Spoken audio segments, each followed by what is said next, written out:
আমার ভাই স্বপন কারাগারে, আমার ভাইকে রেখে আমি পরীক্ষাতে বসতে পারবো না না না।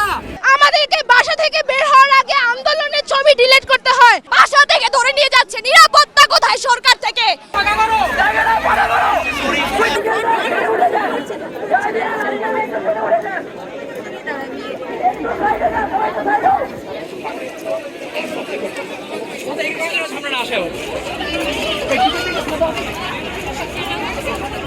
টাকা করা লাগবে ভাইয়া।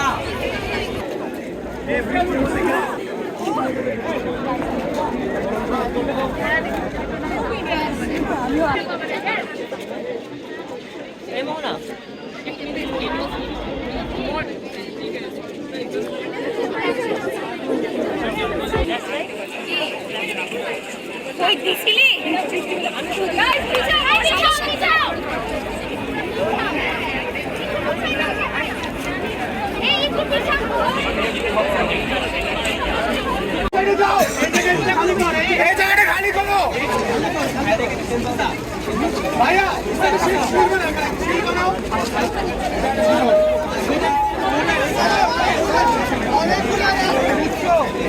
ওই মাইকটা ভাই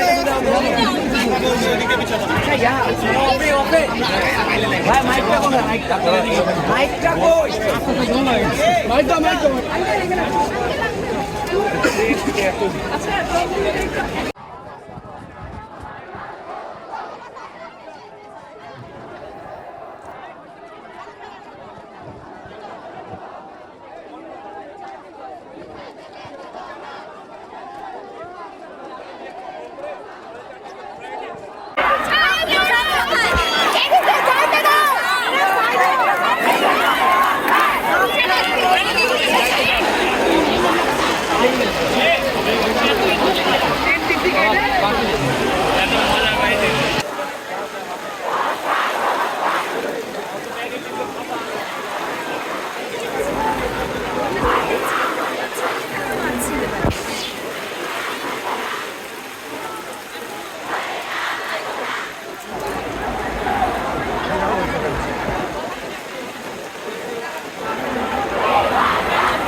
যখন সরকার পক্ষ থেকে আমাদেরকে জানানো হয় কোটা মানার পরেও আজকে আমরা রাস্তায় কেন, এর প্রধান কারণ যদি আজকে আমরা বলি, এই যে আমাদের সাথে একজন গার্ডিয়ান আছেন, আমাদের রাজুকের একজন স্টুডেন্ট স্বপ্নের বাবা, তার ছেলে যেদিনকার শান্তিপূর্ণ আন্দোলন করছিল 18 জুলাই, সে আমার সাথে ছিল। আজকে এই যে পতাকাটা দেখতে পাচ্ছেন, আমার সাথে শেষ মুহূর্তে তার যখন দেখা হয়েছে, তার কপালে পতাকা ছিল। একটা পতাকাধারী ছাত্র কিভাবে ক্রিমিনাল হয়, এইটা আমাদের প্রশ্ন। আমরা যখন বাসা থেকে বের হই, আজকে আমাদের কর্মসূচিতে আমাদের কথা ছিল আমরা সবাই ইউনিফর্ম পরে এখানে আসব। আমাদের প্রধান আইডেন্টিটি হবে আমরা ছাত্র। আমরা ভয় পেয়েছি যে আমাদেরকে রাস্তায় ধরা হবে।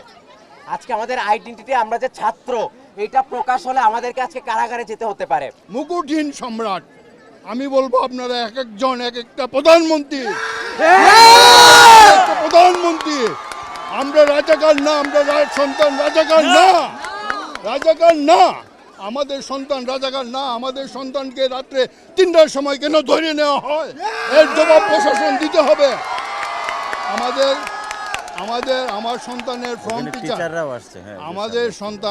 আমার সন্তানের ফর্ম টিচার, উনি অক্লান্ত পরিশ্রম করছেন। উনার আর প্রিন্সিপাল স্যারের বা আপনাদের অবদান আমি জীবনে ভুলতে পারবো না, অনস্বীকার্য এটা। হ্যাঁ, সমস্ত শিক্ষার্থী ভাইরা, আমার বাবারা, আমার সন্তানের মতো, হ্যাঁ, তোমরা তোমাদের আন্দোলন চালিয়ে যাও। তোমরা সৎ পথে আসো, সতের জয় হবেই, হবেই, হবে, হবে। এদেশে যত আন্দোলন হয়েছে 52 থেকে ধইরা, সব আন্দোলনের মূলে ছাত্ররা, এবং ছাত্ররাই এই আন্দোলনের অগ্রদূত। ছাত্ররাই পারবে এই দেশে সুখ শান্তি সব কিছু আনতে। আজকে কেন আমরা রাস্তায়? কারণ আমার ভাই স্বপন কারাগারে। আমার ভাইকে রেখে আমি পরীক্ষাতে বসতে পারবো না, না, না। আমার ভাই মুক্ত হবে, এরপর আমরা সবাই মিলে পরীক্ষা দিতে বসবো। কি দোষ ছিল আমার ভাই স্বপনের? স্বপ্নর কি দোষ ছিল মুগ্ধ ভাইয়ের? যে মুগ্ধ ভাই সামান্য পানি বিলে বেড়াচ্ছিল।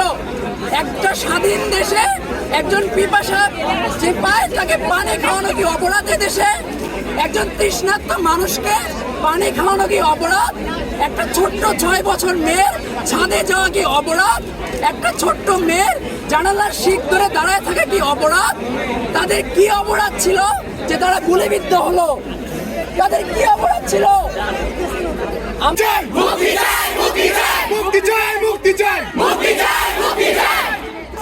শুধু এইচএসসি পরীক্ষার্থী না, আমাদের যত জুনিয়র ভাইয়েরা, আমাদের যত সিনিয়র ভাইয়েরা, আমাদের যত বড় ভাইয়েরা আছে, তাদের সবার নিঃশর্ত মুক্তি চাই আমরা। এবং আমাদেরকে এটা নিশ্চিত করতে হবে আমরা যেন নিশ্চিন্তে বাসায় রাতে ঘুমাতে পারি। আমাদের যেন রাতে ফোনটা ক্লিয়ার করে, রাতে গ্যালারিটা ক্লিয়ার করে ভয়ে ভয়ে ঘুমাতে না হয়, রাতে গেটটা বারবার লক করতে না হয়। আমরা একটা স্বাধীন দেশে নিশ্চিন্তে ঘুমাতে চাই, নিশ্চিন্তে বেড়াতে চাই।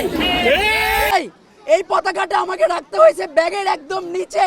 কোনোভাবে যদি আমার ব্যাগ সার্চ হয় এন্ড আমার ব্যাগে পতাকা পাওয়া যায়, আজকে আমি এইখানে থাকতাম না, আজকে আমি থাকতাম কারাগারে।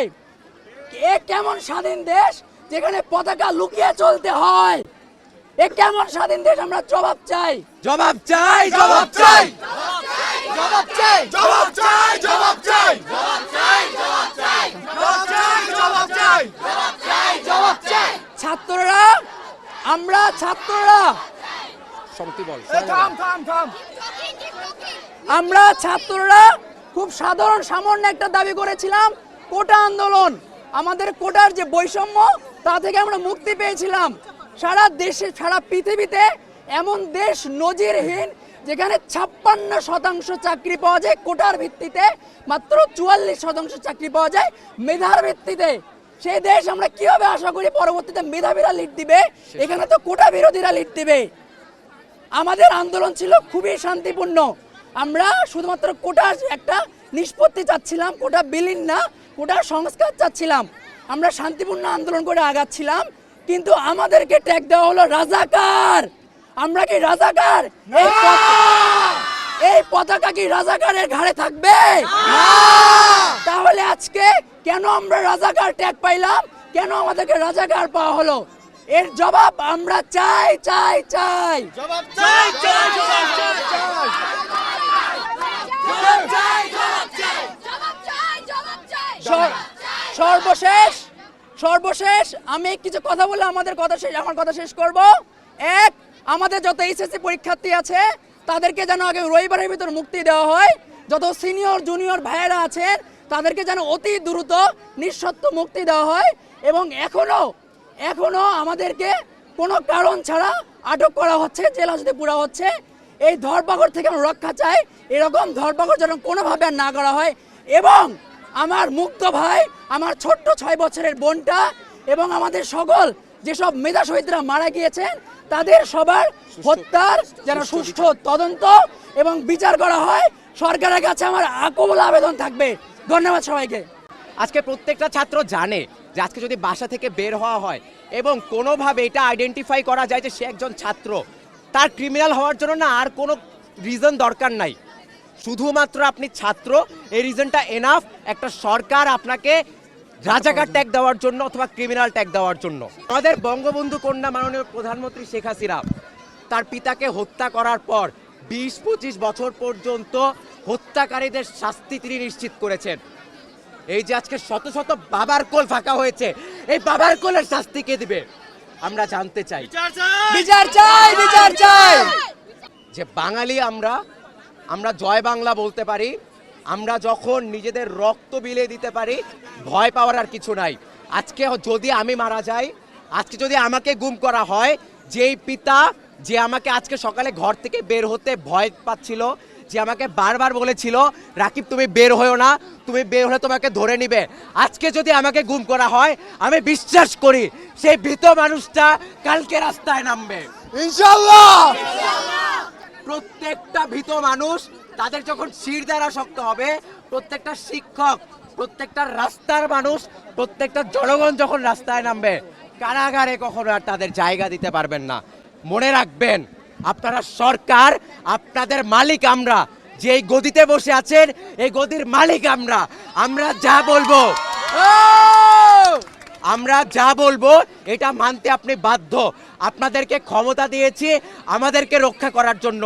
ওই রাবার বুলেট, ওই টিয়ার শেল আমাদের বাপের টাকায় কেনা, আপনার বাপের টাকায় না। আমাদের টাকায় যখন আজকে আমাদের উপর গুলি চড়ছে, ৭১-এর মতো ২৪-এর স্বাধীনতা আসতে বেশি সময় নাই। আমাদের দাবি মানতে হবে, উই ওয়ান্ট জাস্টিস। আমাদের কলেজের এইচএসসি শিক্ষার্থী এবং বাংলাদেশের যে এইচএসসি শিক্ষার্থী আছে তাদের জেল থেকে রেহাই না দেওয়া পর্যন্ত কোনো শিক্ষার্থী এইচএসসি এক্সামে বসবেন না। আর একটা লাইন বলে আমি শেষ করতে চাই, যদি আমাদের কারাগারে নেন তাহলে নেন, যদি আমাদের বাইরে না ছাড়া হয় তাহলে কারাগারের পরিধি বৃদ্ধি করতে হবে, কারণ সামনে আসছে ফাগুন, আমরা হব দ্বিগুণ। সামনে আসছে ফাগুন, সামনে আসছে ফাগুন। আমি অনেক দীর্ঘ সময় ধরে রাজু কলেজের 2 নম্বর গেটের উল্টো দিকে ফুড বিক্রি করি, কলা, আম, কলা ইত্যাদি ইত্যাদি বিক্রি করি। আমার সন্তান আমার সাথেই থাকে। গত 30 তারিখ বিকেল আনুমানিক 5:30টার দিকে আমার ছেলেকে উত্তরা পূর্ব থানাধীন এসআই খালেক ওসি সাহেবের নির্দেশে আমার এখান থেকে নিয়ে যায়। ওসি সাহেব কথা বলে বোঝায়। পরবর্তী সময় ওসি সাহেবের সাথে আমি দেখা করলে ওসি সাহেব বলে একমাত্র আপনার ছেলেকে ছাড়তে পারি যদি স্বরাষ্ট্রমন্ত্রী, প্রধানমন্ত্রী বলে, তাহলে আদালত ছাড়া হবে না, যত তকবিরে আসুক না কেন। আমরা রাতের 2:30 পর্যন্ত সর্বোচ্চ চেষ্টা করার পরে ছাড়ে নাই। পরবর্তী সময় 31 তারিখে আমি সিএমএম কোর্টে যে জানতে পারি আমার ছেলের বিরুদ্ধে মামলা দিছে, যে উত্তরা টেলিফোন ভবনে যে ভাঙচুর হয়েছে সেই মামলায়। আমি আল্লাহকে শপথ করে বলতে পারি, আল্লাহকে হাজির নাজির রেখে বলতে পারি আমার সন্তান কোনো অন্যায়ের সাথে জড়িত না। তারপরও উত্তরা পূর্ব থানা পুলিশ ওসি সাহেবের নির্দেশে আমার ছেলেকে জোরপূর্বক একটা ষড়যন্ত্রমূলক এই মামলায় ষড়যন্ত্র করছি। আমি দেশবাসীর কাছে আমি আমার এই সন্তানের বিচার চাই। মাননীয় প্রধানমন্ত্রীর কাছে বলতে চাই, এই সকল ছাত্র যারা মারা গেছে, যাদেরকে এই পুলিশ গুলি করে মারছে, অন্যায়ভাবে মারছে, তাদের বিচার করতে হবে, আন্তর্জাতিক তদন্ত করতে হবে। যারা প্রকৃত অপরাধী তাদের বিচার করেন, যে সকল পুলিশ সদস্য অন্যায়ভাবে গুলি করছে তাদের বিচার করতে হবে। আপনি আমার ট্যাক্সের পয়সা দিয়ে গুলি কিনে আমার সেই ছাত্রছাত্রীর উপর গুলি করবেন। আর এখন নতুন ব্যবসা শুরু করছেন, কিছু কিছু পুলিশ সদস্য ঢালাওভাবে লোক ধরে নিয়ে আসা একটা বাণিজ্য শুরু করছে। আর পয়সা না দিলে তাদেরকে ভাঙচুরের মামলা, গাড়ি পোড়ার মামলা দিবে। আমরা এই থেকে নিস্তার চাই। গত 600 বছরের ইতিহাস ছাত্রদের আন্দোলন ব্যর্থ হয় নাই, এবারও হবে না ইনশাল্লাহ। টেলিভিশনে আইনমন্ত্রী বারবার বলছে শিক্ষার্থীদের বিপক্ষে কোনো মিথ্যা মামলা দেওয়া হবে না, যে মিথ্যা মামলা দেওয়া সেগুলো প্রত্যাহার করবে। তিনি কি তার কথা রাখতে পেরেছেন? এই ধরনের মিথ্যা কথা আমরা কি মানতে পারি? আমাদের ভাইদের ধরে নিয়ে যাচ্ছে, বাসা থেকে ধরে নিয়ে যাচ্ছে, নিরাপত্তা কোথায় সরকার থেকে?